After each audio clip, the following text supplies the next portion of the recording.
सृष्टो या सर्गरूपा जगदवनविदो पालिनी आचरौद्री संहार चाप्यस्य जगदिदमखिलं क्रीडनं वा पराख्या पश्यन्ति मध्यमातो तदनु भगवती वैखरी च वर्णरूपां सास्माद्वाचं प्रसन्नां विधिहरिगिरिशाम् आराधितालंकरोतु या देवी सर्वभूतेषु शक्तिरूपेण संस्थिता।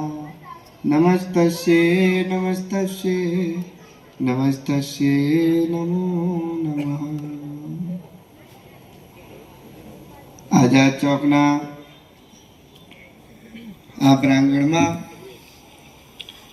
આજના હિન્દુ સંમેલનમાં ઉપસ્થિત આપણા વક્તાશ્રી માનનીય સોની સાહેબ, માનનીય શ્રી રેખાબેન અને આપ સૌ જેમણે સૌભાગ્યથી હિન્દુના ઘરમાં જન્મ લીધો છે એવા ભાઈઓ અને બહેનો, જીવનને મંગલ બનાવવા માટે કરીને સુદૃઢ, સુચારુ અને સુવ્યવસ્થિત પરંપરાઓ નિર્માણ પામી અને જે ધરતી ઉપર આ પરંપરાઓ નિર્માણ પામી તે ભવ્ય ભારતની ભૂમિ છે. આ પરંપરાના પ્રદાતા આપણા વડવાઓ, દેશના ઋષિઓ હતા, જેમણે હિન્દુ શબ્દને વ્યાખ્યાન્વિત કર્યો અને એવા જ ગુણો આપણા લોહીમાં રેડ્યા. એમણે એવું કહ્યું, હિન્દ દુયતે ઇતિ હિન્દુ, જે બીજાના દુઃખમાં દુઃખી થઈ શકે તે હિન્દુ છે. પરંતુ માત્ર આટલી વ્યાખ્યા પૂરતી નથી.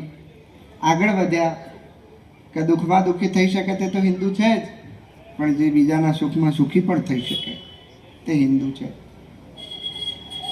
જ્યારે અન્ય પરંપરાઓ પાંગરી પણ ન હતી એ વખતે આપણા દેશના ઋષિઓ સિંહ ગર્જના કરી આપણને શીખવાડીને ગયા, અયમ નિજ પરો વેત્તિ ગણના લઘુચેતસામ ઉદાર ચરિતાનામ વસુધૈવ કુટુંબકમ. હું અને મારું, તું અને તારું, પારકું અને પોતાનું, આ લઘુ માનસિક વૃત્તિઓ વાળાનું કામ છે, એમની વિચારધારા છે. પરંતુ એક હિન્દુ માટે કરીને જ્યાં સુધી પૃથ્વી છે અને જ્યાં સુધી માનવ છે ત્યાં સુધી એનું કુટુંબ છે. આ ઉજ્જવળ ભાવનાને ધરાવનાર ઋષિઓના સંતાનો આપણે બધા જ્યારે એકત્રિત થયા છીએ ત્યારે આવો અને આપણે શું કરવા ભેગું થવું પડ્યું છે આજે? એવું શું કારણ બન્યું છે કે આપણે એક થવા માટે પ્રયત્નશીલ છીએ? આવા ભવ્ય વારસાને વસુધૈવ કુટુંબકમ જેવી હૃદયસ્થ ભાવનાઓ ક્યાંક ક્યાંક આછી પડતી જોવા મળે છે. અને આછી પડતી જોવા મળતી ભાવનાઓના મુખ્ય બે કારણ છે. પહેલું કારણ છે શક્તિઓનો હ્રાસ અને બીજો એકતાની ઓછપ. શક્તિઓ ક્ષીણ ન થઈ, દબાઈ પણ નહીં, પરંતુ સોની સાહેબ શક્તિ સીમિત થઈ. એવી સીમિત થઈ ગઈ કે ચોક્કસ વસ્તુ, વ્યક્તિ, પરિસ્થિતિઓના સુધાર માટે લાગી ગઈ અને રાષ્ટ્રના મૂળ પ્રવાહથી ફાંટો પામી ગઈ. અને આ ફાંટાને લઈ અને ભેગું થવું પડે છે. પ્રત્યેક હિન્દુ પાસે આ 5 શક્તિઓ છે, પરંતુ વ્યક્તિગતતા નહીં અને મૂળ પ્રવાહમાં જોડે તાજનું ભેગું થયેલું આપણું સફળ છે. પહેલી શક્તિ પ્રતિકારની શક્તિ છે. આપણી પાસે પ્રતિકાર કરવા યોગ્ય એક બહુ સારું તત્વ છે, જે તત્વની વર્તમાનમાં કરેલી રક્ષા ભવિષ્યમાં આપણી રક્ષામાં પરિણમે તેમ છે. ધર્મો રક્ષતિ રક્ષિતઃ. સારી પેટે રક્ષાયેલો ધર્મ જ ધાર્મિક વ્યક્તિની રક્ષા કરે છે. પરંતુ જે ધર્મ રક્ષા નથી પામતો તે ધર્મનો અંધાપો આવે છે. શ્રી માધવ સદાશિવ રાવ એવું કહેતા હતા, જેમને આપણે શ્રી ગુરુજી તરીકે ઓળખીએ છીએ, આપણે બધા શક્તિશાળી બનીએ અને પછી શણગાર આપણા લોહીમાં છે, પરંતુ એ પ્રતિકાર વ્યક્તિગતતાની જગ્યાએ જો મૂળ પ્રવાહમાં જોડાય તો આજે પ્રતિકારની જવાબદારી આપણી છે. પ્રથમ શક્તિ તે પ્રતિકાર શક્તિ, બીજી શક્તિ જ્ઞાન શક્તિ. આપણી પરંપરા અને આપણી સંસ્કૃતિ તમસો માં જ્યોતિર્ગમયની છે. આ દેશનું નામ જ રેખાબેન ભારત છે. ભા માને હોતા હૈ જ્ઞાન, જ્ઞાનમાં જે રથ છે એવો ભારત. જે દેશ માત્ર જ્ઞાન અર્જન નહીં પણ જ્ઞાનને દાન કરવાનું પણ જાણે છે. બાળક જન્મે ત્યારથી ગળતુતીમાં જ વેદને વાગોળવા, શાસ્ત્રનું કીર્તન કરવું અને ઉપનિષદો ગાવા, આ પરંપરા આપણા ત્યાં રહી છે. બીજી શક્તિ છે જ્ઞાન શક્તિ. ત્રીજી વિત્ત શક્તિ. वित्त शक्ति माने कैश फ्लो. हिंदी में कहवा हमारे वित्त मंत्री ने यह कहा है कि वित्त शक्ति જેની પ્રત્યેક વ્યક્તિને જરૂર છે. આ અર્થ શક્તિ છે તે રાષ્ટ્રની કરોડરજ્જુ છે અને આ કરોડરજ્જુને મજબૂત કરવા માટે દેશના ઋષિ એવું કહ્યું કે શતમસ્તે સમાહરત. બે હાથે કમાશો તો મેળ નહીં પડે. શતમસ્તે સમાર, 100 હાથે કમાઓ. અને બધાને આ વાત ખૂબ ગમશે કે 100 હાથે કમાઓ, પણ પછી હજુ દેશનો ઋષિ વાક્ય અધૂરું મૂક્યું છે અને એમ કહી રહ્યા છે કે જ્યારે ધર્મને ઉજ્જવળ બતાવો હોય અને ધર્મની ઉજ્જવળતા વિત્ત શક્તિ છે જે મૂળ પ્રવાહમાં જોડવાની આવશ્યકતા છે. ચોથી તેજસ્વીતાની શક્તિ. હિન્દુત્વની ઓળખાણ તેના જીવનના નૈતિક મૂલ્યો અને પેઢીમાંથી મળેલા સંસ્કારોથી થાય છે. હજુ આજે પણ જે દેશની તેજસ્વીતા સામે આખું વિશ્વ નતમસ્તક થવાને તૈયાર છે એવા દેશનો વ્યક્તિ પાનના ગલ્લા ગણતો સારો નહીં લાગે. એ દેશનો વ્યક્તિ સાંજ પડે લાલ પાણીની બોટલ ખોલતો સારો નહીં લાગે. આવો અને આ બધા સામિયાણા આખા દેશમાં ઉજવાઈ રહ્યા છે. એનું કારણ છે મૂળ તેજસ્વીતાને પ્રાપ્ત થવું. આપણે બધા પ્રયત્ન કરી રહ્યા છે કે આ હિન્દુ રાષ્ટ્ર બને, પરંતુ જો થોડો ફેરફાર થાય તો આ હિન્દુ રાષ્ટ્ર છે. બનાવવાનું નથી. જો બનાવવાનું હોય તો અહીંયા કોઈ બીજાનું રાજ ચાલતું હોય, પણ આ તો હિન્દુ રાષ્ટ્ર છે. પાંચમી અને અંતિમ શક્તિ છે રાષ્ટ્ર ભાવનાની શક્તિ, જે શક્તિ વગર ચારેય શક્તિ નકામી. સૌથી મોટો ધર્મ કયો? તો સૌથી મોટો ધર્મ છે રાષ્ટ્ર ધર્મ. આ કોઈ જમીનનો ટુકડો નથી. આ ભારતના આપણે માતા કહી છે. અને જે વ્યક્તિ આ દેશ માટે જીવતો નથી અને દેશ માટે મરવા તૈયાર નથી તેને જીવવાનો કોઈ અધિકાર જ નથી. પાંચમી અને અંતિમ રાષ્ટ્ર ભાવનાની. જ્યારે આપણા હૃદયમાં હું કરતા દેશ મોટો મહાન બની જાય એવા વ્યક્તિત્વ આ દેશમાં થયા છે કે જેમણે જેલમાં બેસી અંધારી કોટડી સેવીને પણ આ રાષ્ટ્રના અખંડિતતાનું સપનું સેવ્યું છે. આવો ને આજે વારો આપણો છે. પાંચેય શક્તિ કોઈ પણ હિન્દુની મુખ્ય છે અને એના લોહીમાં, આપણા લોહીમાં પાંચે પાંચ શક્તિઓ છે. પરંતુ આ પાંચેય શક્તિઓ જ્યાં સુધી એક ના બને, એકતાની ઓછપ આપણને મારી નાખે. હેડગેવારજી એવું કહેતા હતા કે આખા રાષ્ટ્રની કોઈ પણ સમસ્યાનો જો કોઈ ઉકેલ લાવવો હોય તો એક જ ઉપાય છે, એક થવું. સંઘે શક્તિ કલયુગે. એકતાના અભાવમાં કોઈની પાસે વિત્ત છે, કોઈની પાસે પ્રતિકાર છે, કોઈની પાસે તેજસ્વીતા છે, કોઈની પાસે બુદ્ધિ છે, અને આ બધું જો એક જગ્યાએ ભેગું થાય ત્યારે કામ થઈ શકે છે. આવો અને આપણે બધા એકતાની ઓછપને મટાડીએ. આજે આપણે અહીંથી ઊભા થઈએ એટલે હિન્દુ થઈને જઈએ. ભગવાન જ્યારે કોઈ જીવ પર અતિશય કૃપા કરવાને માંગે છે અને ભગવાન કોઈ જીવ પર રાજી થાય ત્યારે આખા વિશ્વમાંથી ભારતની ભૂમિમાં જન્મ કરાવવાનું ચયન કરે છે. અને એમાં વિશેષ કૃપા કરે તો કોઈ હિન્દુના ઘેર જન્મ આપે છે.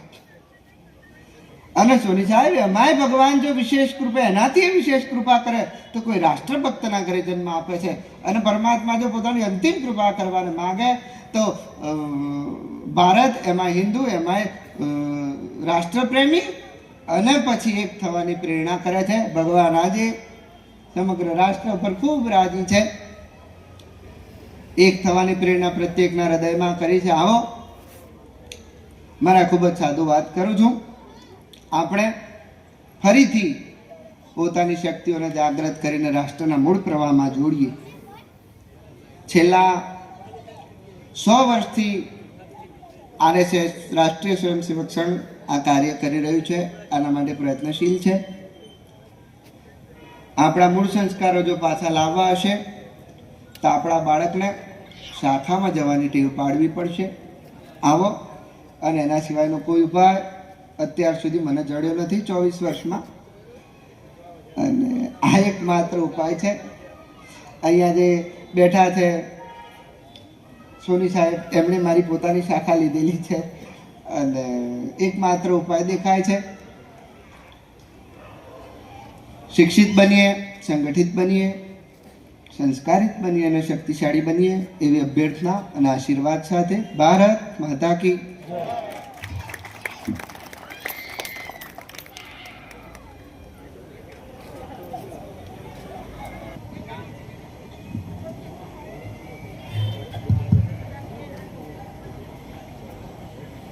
થોડું મોડું પણ થઈ ગયું છે, 10:15 પણ થઈ ગયા છે, અને છતાં પણ આટલી મોટી સંખ્યામાં મારી બહેનો હાજર હોય તો મારા માટે તો ગર્વની વાત કહેવાય.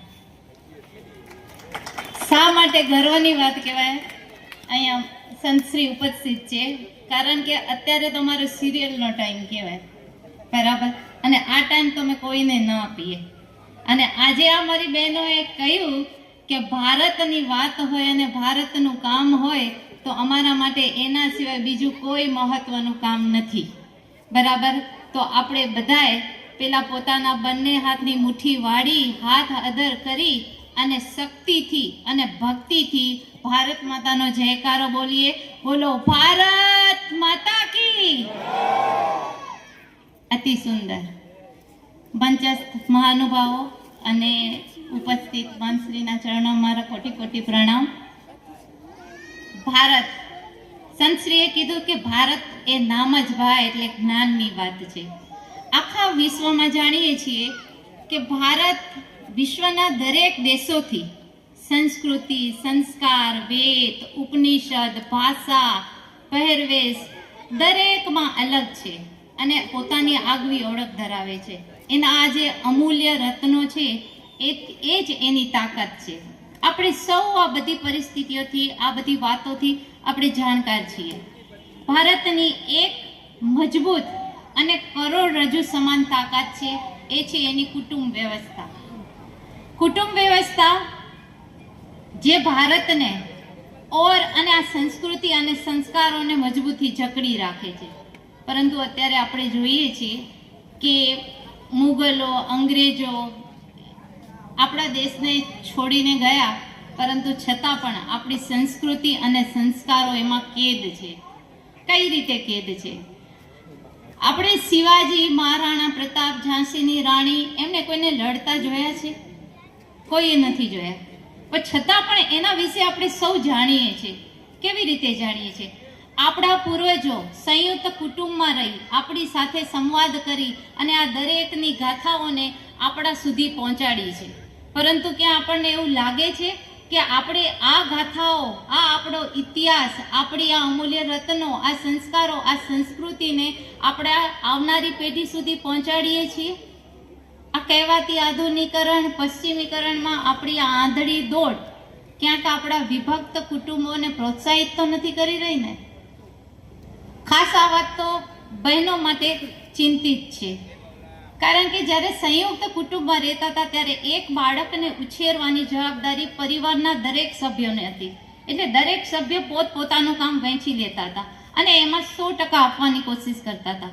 પરંતુ અત્યારે કેરિયર બનાવવામાં અને આધુનિકરણમાં હસબન્ડ વાઈફ બંને પણ કામ કરે છે તો બાળક એકલું પડે છે, જેને નથી સંસ્કારો મળતા, નથી જ્ઞાન મળતું અને નથી પ્રેમની હૂંફ મળતી. અને આ હૂંફ શોધવા માટે દીકરો કે દીકરી બહાર જાય છે, એની સમસ્યાનું સમાધાન શોધવા એ બહાર જાય છે અને ગેરમાર્ગે દોરાય છે. તો આ ગેરમાર્ગ એમને ક્યાં લઈ જાય છે એ અને શું થાય છે એ અત્યારે એક સળગતો અને ચિંતિત પ્રશ્ન છે. તો તમને બધાને એવું લાગતું હશે કે શું સાથે બેસવાથી અને ઘરમાં એકબીજા સાથે સંવાદ કરવાથી આટલા મોટા પ્રશ્નનું સમાધાન થઈ જશે? તો એનું આપણે પ્રેક્ટિકલ કરી ચૂક્યા છીએ કોરોના કાળમાં. કોરોના કાળમાં આખું વિશ્વ ભારત પર નજર રાખીને બેઠું હતું, કારણ કે આપણી છબી કેવી છે? નિરક્ષર, હે ને? ભારતવાળાનો દુઃખી થશે, સૌથી વધારે ભારતને નુકસાન થશે. પરંતુ ભારતે પોતાનો ડંકો વગાડ્યો, કારણ કે અમે લોકો વેદો અને ઉપનિષદો ભણી અને એના સંસ્કારો અને સંસ્કૃતિને જાળવનારા લોકો છીએ. અમે એ સંસ્કૃતિમાંથી આવીએ છીએ કે પોતાના ઉપર સંયમ રાખતા પણ અમને આવડે છે. અને આપણે બધાએ શું કર્યું? ન બહાર જવાનું હતું, ના હોટલનું ખાવાનું હતું, ના શોપિંગ હતી, કશું જ નહોતું. શું હતું? સિર્ફ એ 4 દિવાલોમાં આપણો પરિવાર હતો, આપણું કુટુંબ હતું. આપણે માનસિક અને શારીરિક રીતે આપણા કુટુંબોને એકબીજાની હૂંફ આપી, પ્રેમ આપી, એમની સેવા કરી, આપણા જ્ઞાનની વાતો કરી, સંસ્કારોની વાતો કરી અને ટીવીમાં રામાયણ જોઈ. ધર્મ, સંસ્કૃતિ અને પરિવાર સાથેના સંવાદે આપણે બધાને સુરક્ષિત રાખ્યા. એનું પરિણામ કે આજે આપણે બધા અહીંયા છીએ. તો શું નથી લાગતું કે આ જ સંવાદ કરવાથી જો કોરોના કાળ જેવા પણ ભયંકર રાક્ષસમાંથી આપણે બચી શકીએ, તો અત્યારે એ પશ્ચિમીકરણનો જો વંટોળ વહી રહ્યો છે એમાં સાથે બેસીને નહીં નીકળી શકીએ? શું આપણે એવું ના કરી શકીએ કે આપણા વ્યસ્ત જીવનમાં પણ આપણે દિવસ દરમિયાનનું એક ભોજન